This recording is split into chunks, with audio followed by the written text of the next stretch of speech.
Hello, welcome to WGSN-DB Going Solo Network. That's our radio station. You are listening to newstreamingnetwork.com, home of Going Bold and Going Solo. This show is called Going Solo, GoodReads, Author's Corner, Meet the Author. And this is one of my favorite shows because I so love the authors. They're so creative and inspirational, and you just can't get anything better. Those of you that don't know me, I am Cece Shatz. I'm the Doyenne of Relationship Building. I am a divorce, dating, and a life coach. I'm also the president of Going Solo Network and the owner here of our new streaming network. So, want to bring our author up. We're going to talk about You Come First with Katie Coffman. Let's bring her up. Hey, Katie. Hello. How are you today? I'm doing well. Thank you for having me. Oh, it is great having you. Now, you are fondly referred to as the Lady Top Dog. I love that. You are a multi-best-selling author. You are a business owner, wife, a mother, and an influencer. You're on the mission to really create an impact for being selfish. And you know, we want to say that. We want to say that you're being selfish, right? Because your book is actually called You Selfish Bitch.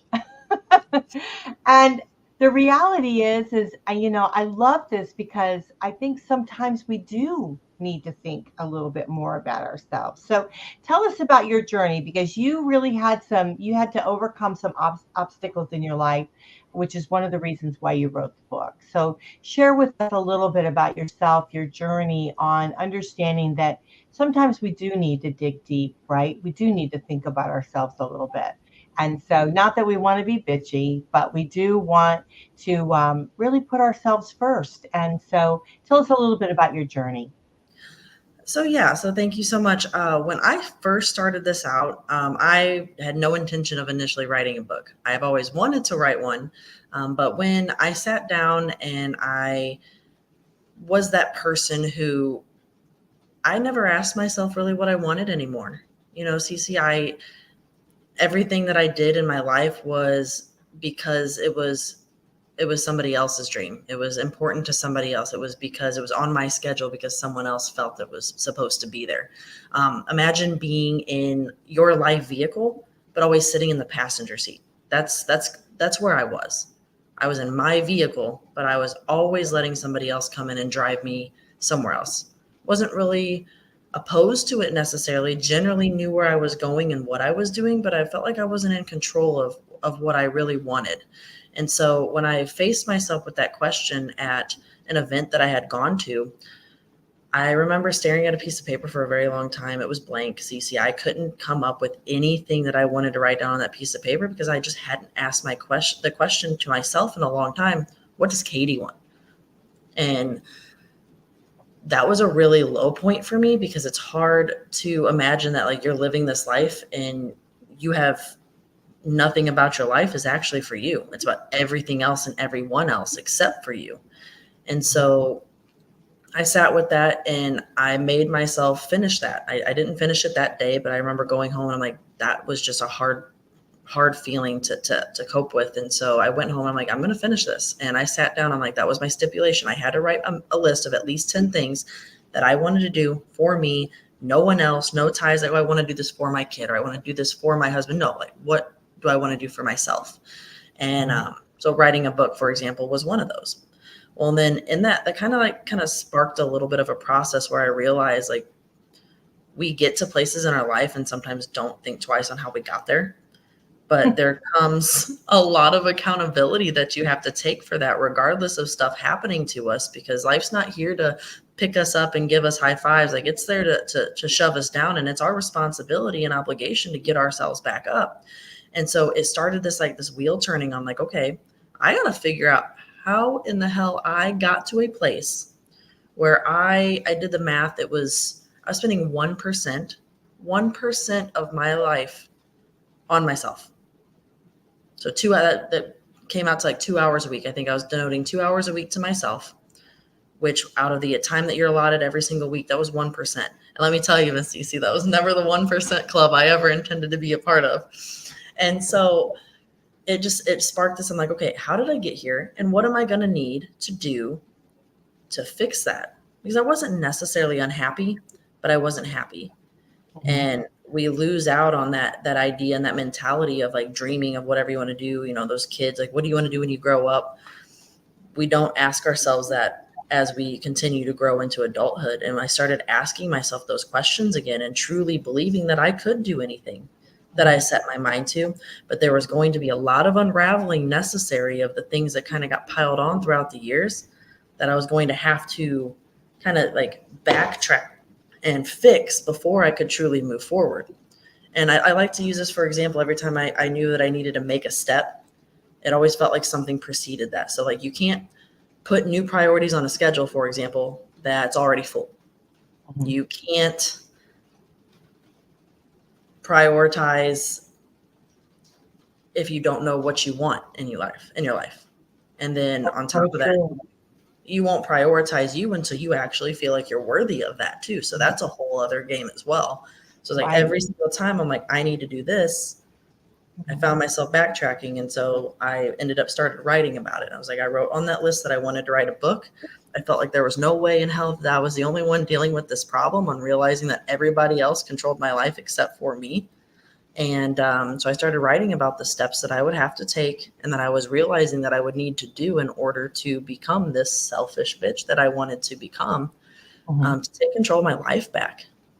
Yeah, so many, because we do a lot, with the relationship loss. And so many, as they're stepping forward into their new life of being single, they find themselves and they ask the very same thing is, what makes me tick? What is it that I really like? What brings me happiness? Because I'm so used to living into a life of serving and helping other people, men and women. So this is not just a woman's type of situation, because a lot of guys have told me as they're stepping through, starting to reclaim their life, they were trying to make their spouses happy. They were trying to provide for them. They were doing all the things, and they really weren't thinking about themselves.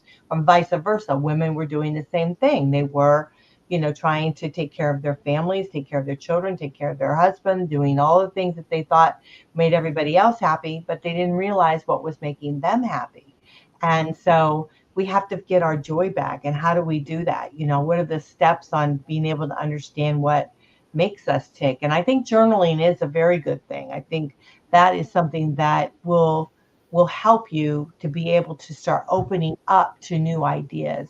And often I tell individuals, think about like before you were together, when you were a child, when like you started to dream, right? And think about what your future would hold for you. Start bringing yourself back to that again. And many go into the arts and do various different things that they had wanted to do when they were a kid, and then life got in the way, and they weren't able to do it. So I love the idea that you have to focus on yourself.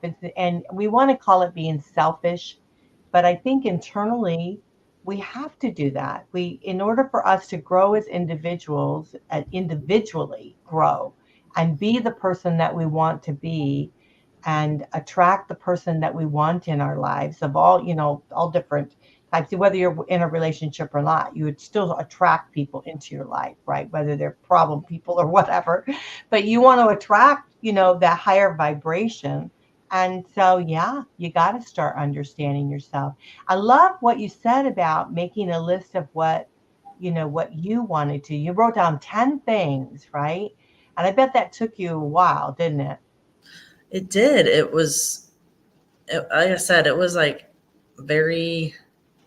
it was difficult for me to realize that I got to the point where I couldn't make a list. Like, that should be something, in my opinion, like outside looking in, like that's just simple. Like, oh, like you should know what you want in life, right? Everybody should know what they want in life. But when you really get down to making sure it's not connected to someone else or something else,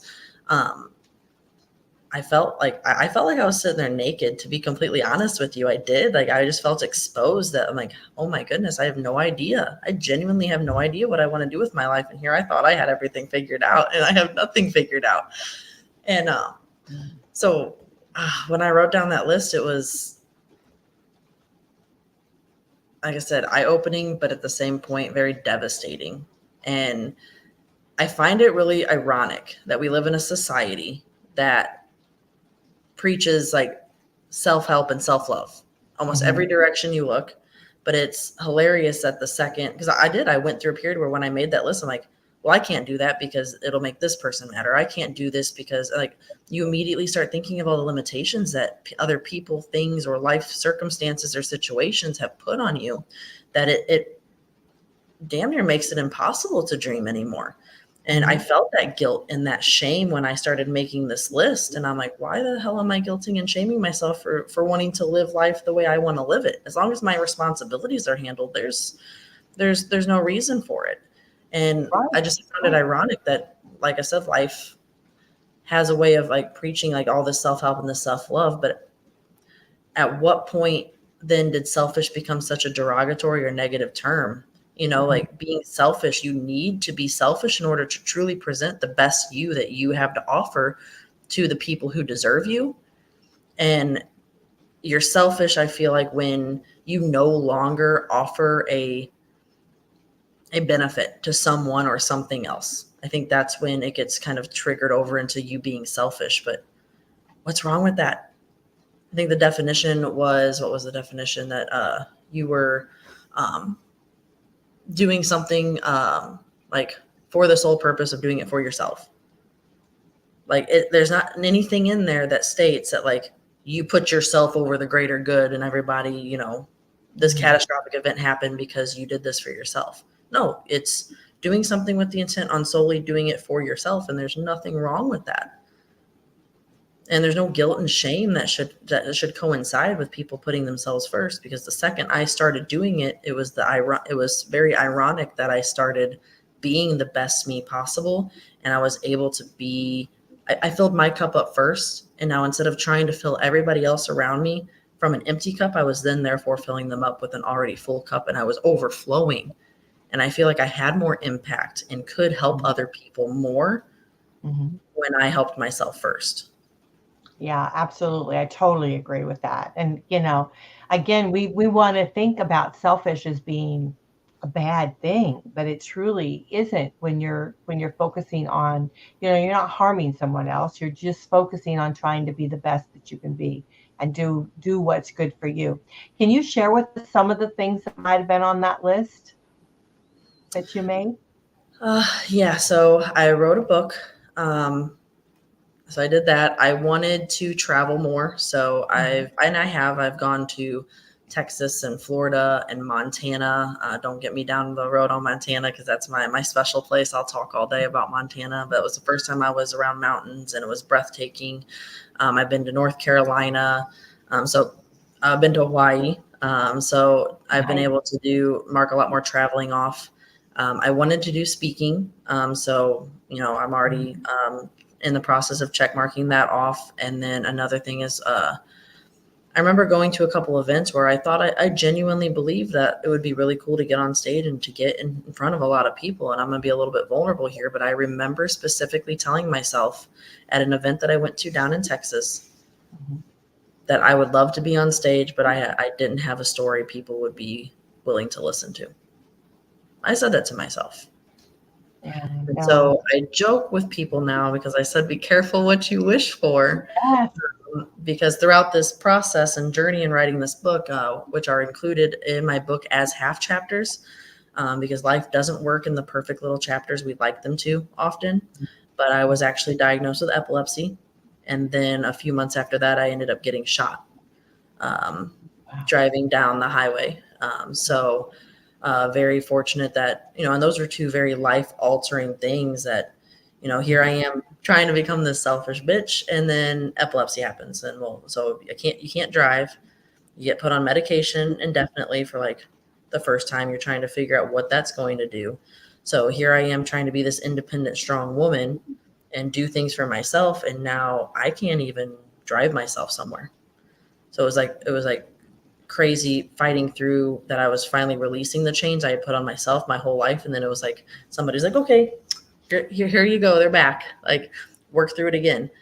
And then I did worked through that. I'm still on that medication indefinitely, but I've made sure to make a lot of changes in my life and delegate things that were, have high stress, high anxiety, make sure that I'm staying in a better place at all times. And then, like I said, I got shot. I was hit. They debunked it as a random act of gang initiation violence, and got hit through and through my arm, and then was stuck with a non-functional dominant hand for about 6 months prior to having surgery. All while I was making this book. Mm-hmm. And so when I wrote this book, I got done, and I remember going back to that event where I'm like, I don't have a story that people are going to be willing to listen to. And I'm like, all right, funny. I got it. I got the message. So. Yeah, that's unbelievable. And it is amazing how things do happen in our lives that we just have no idea that they're going to happen, and then how we get through them, and we get to the other side of it. We look back on it and think, wow. But it's amazing. And I do really believe that we all, both men and women, we do need to think about ourselves. We do need to think about our whole, core and understand that, we are an individual, and that we do need to focus on what makes us happy and what we've just got a short time here on this earth, and so why not live it to the fullest of what you truly want to do, and be happy, not be, surrounded by individuals that would bring you down or tell you that you can't be what you truly want to be. So, yeah. So I think, break the mold and be a little selfish. Get out there and do what it is that you are really destined to do, and you definitely are destined to do what you're doing. So it's wonderful to hear that you're stepping forward and doing some public speaking and doing some different things, that stepping out of the box, so to speak, right? Yes. Get out from behind the curtain. It feels great. Yeah, it's amazing. It is amazing. Well, we're going to take a short break. When we come back, let's talk a little bit about your future, where you're going to be going, what you're going to be doing. And let's try to inspire those that are in the realm of trying to figure out, what is their next step in life, and how can they make a purpose or really fill out, their dreams. And so let's try to give them some tips on how they can get going. And like one thing, I love the list that you made, write down 10 things that you would like to do in your life, it's kind of like a bucket list, right? Some of the things that you like to accomplish and experience. And it can be anything as small as, reading a book by yourself, that kind of thing, without interruption or something like that. It can be something, but you want to be able to experience life as you want it, right? Live the world that you want to live. So it is wonderful having you on. So everyone, her book is called You Selfish Bitch. You can find it right on Amazon. Again, her name is Katie Coffman. That's Katie Coffman, Coffman. So you can find it right there on Amazon. So one should rush out and get that book. We're talking really about you come first today. And that's what is important, to really make yourself the one you love, the one that you are proud of being. And so, you selfish bitch is not a bad thing. So we're going to talk with Katie when we come back. So you guys stick around. You're listening to WGSN-DB Going Solo Network. This is the Going Solo GoodReads Corner, our author's corner, where we meet the author in person on the newstreamingnetwork.com, home of Going Bold and Going Solo. I'm Cece Shatz, and we'll be right back.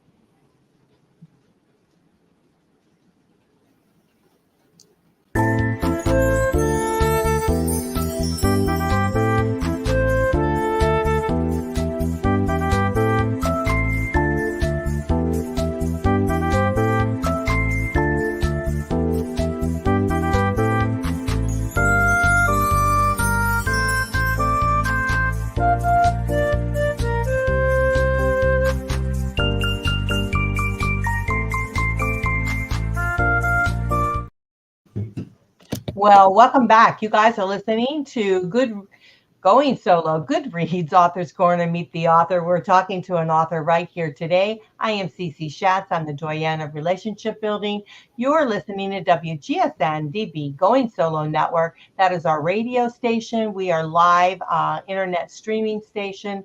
Also, we have the newsstreamingnetwork.com, which is our TV and our podcasting platform. You can find us on Roku, pretty much all the podcasting outlets. And then also we're streaming live on Bond TV and Kick TV. So thank you all for listening to us. We want to just do a shout out to Roku. I want to thank them so much for listening to us. We closed out last year at 6 million, and my heart is just overwhelmed by it. So I want to thank you so much by that. But today we're talking with a wonderful author. We're talking with Cece Coffman. Cece Coffman has written a wonderful book, and we're talking about that today. We're talking about, so I had a little trouble with that. We're talking about, she's the author of Your Selfish Bitch. If that's the name of the book, Your Selfish Bitch. You can find it right on Amazon. So you go Amazon.com and get the book. But we're talking about really you come first. That's really what we're talking about. Make yourself number one. Do the things that you truly love doing. Put your essence forward. And it's not saying, leave people behind. It's not saying be mean to people. It's not saying you don't want to love on your partner or your children or anything like that. It's just saying that you as an individual have the right to be happy and do the things that you love to do and that you want to do. And so Cece has really overcome some obstacles in her life. She's gone through it, and she realizes on the other side of it, she needs to put herself first. And so if you missed the first part of the show, go back and listen to it because it's very touching, her story and how she came about doing what she did. She also gives us a really good tip on where we can begin, start focusing on ourselves. So Cece, let's let you take over here. So any other suggestions that you might have for individuals that are saying to themselves, how do I start this? How do I really start beginning to understand who I am and what I like, what makes me tick?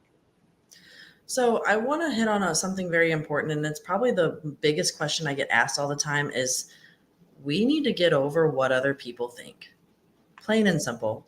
I want to make that very bold statement because I would have to say that in my book, it's probably the longest chapter, but it was probably the most difficult for me. When you're not nowhere near selfish if you've already lived life up to this point where other people were figuring out what you did with your schedule and what you did with your life, which means for the longest time, whether you want to admit it or not yet, you've let other people control how your life is turning out. And you're not going to be selfish or do anything for you until you get the wrong people out and the right people in. And that was a very, very long, extensive, big process for me. Mm-hmm. I remember trying to figure out and looking at who I surrounded myself with. And I was like, unfortunately, ultimately throughout that process, I ended up kicking out about 95% of the people that was in my life at that time. And so add that to the getting shot and the epilepsy diagnosis. And now you're going to kick out everybody that was there to help you. You get lonely and you have this fear of loneliness really quickly because, by nature, we genuinely like being around people. At least most people that I've met. I know where there's a few hermits out there that prefer like themselves in their house, and that's fine. But we seek that companionship by naturally. And I was so afraid of disappointing everyone around me with the decisions that I was making, because you get to this point when you finally realize all these things that you want to do with your life. But it's one of those, like, you can't have your cake and eat it too. You can't want to travel and but then do Susie, Sally, and Joe's tasks that they need you to do. Like there's a give and take. There's always sacrifice. I call it selfish sacrifice. Are you willing to sacrifice your life for everyone and everything around you, or are you willing to sacrifice some people and some things to live the life that you want? Mm-hmm. That has to be in the decision process. And I remember when I started kicking people out, some people didn't have any conversations. You see, I knew that they were kind of there to be quote unquote friends and kind of kill time, pass time, whatever.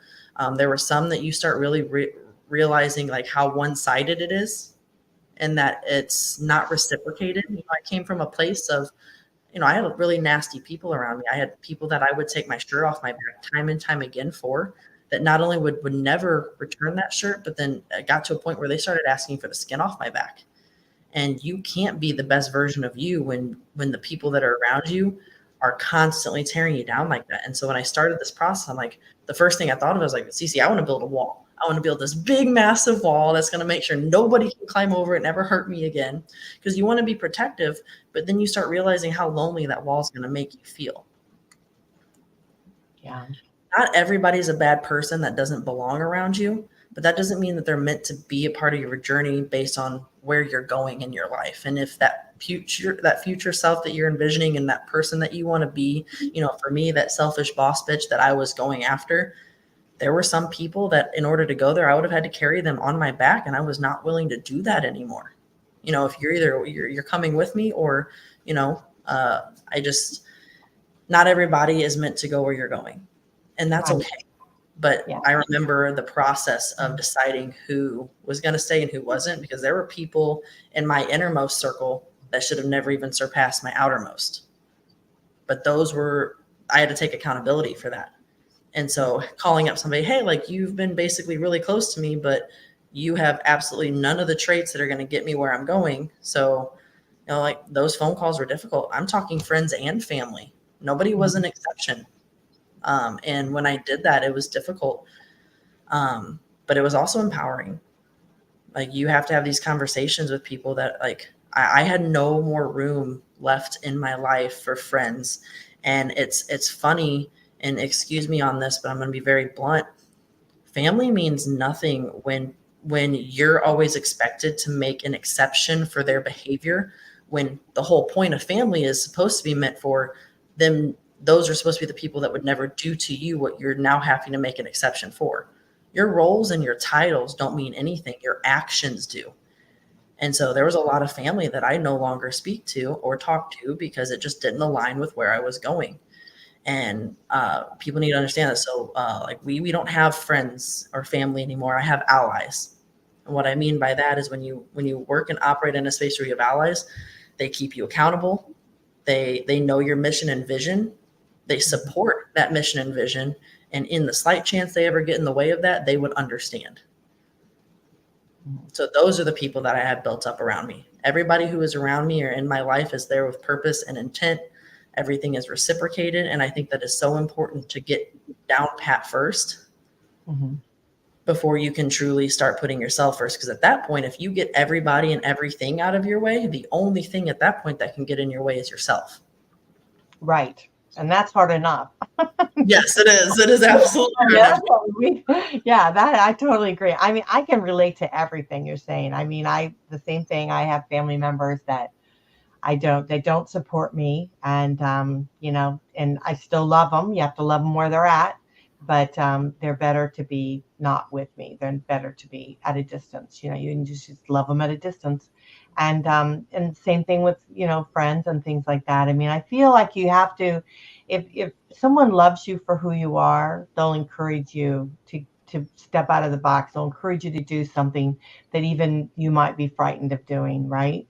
And so you want to be able to have those that behind you that are going to be there for you. And so I totally agree with you what you're saying. And it's like when I started this career of doing what I'm doing now, I never in a million years dreamt that I would even be doing this, and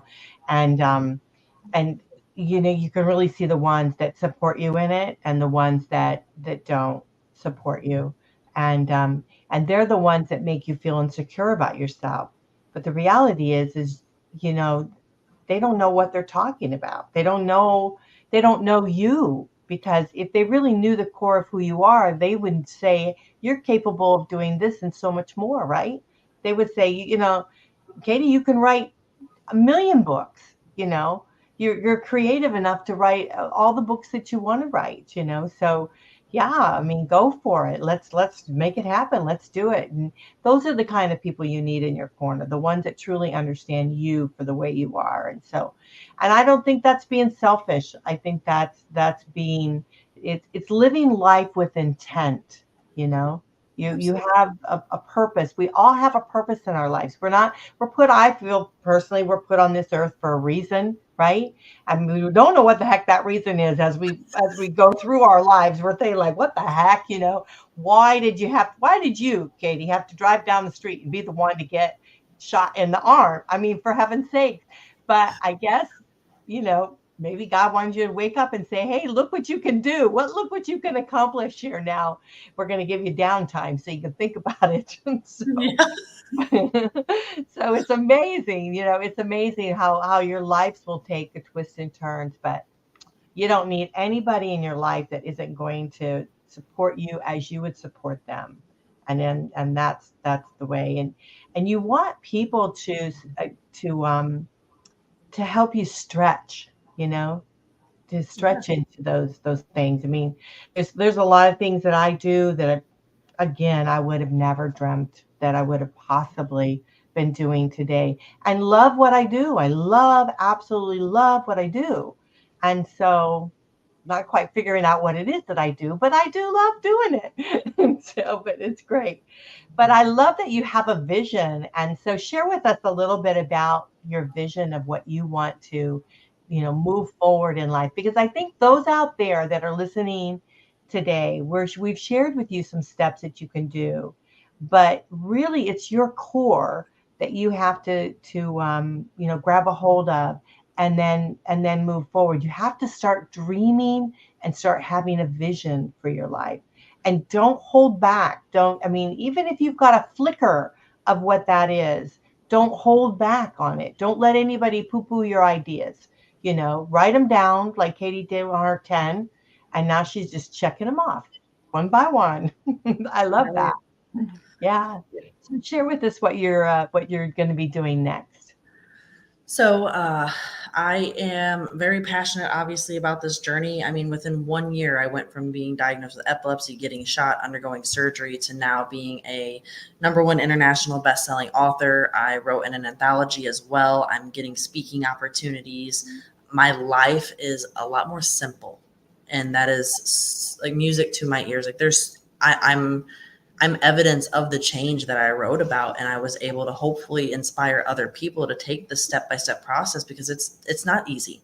Everything in life that's worth it is never going to be easy, but it is definitely worth it.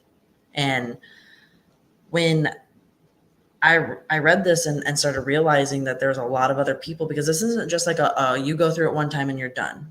I've probably already gone through the steps in my book 5 times, 6 times. This is something that gets repeated because life circumstances change, life situations happen, change happens, life throws you on your ass, and you're expected to get back up no matter what. And to keep that drive, well, the only way that you can keep that drive is by having that forward looking mentality, Cece. If you're stuck in the past, that's where you're going to stay, is stuck.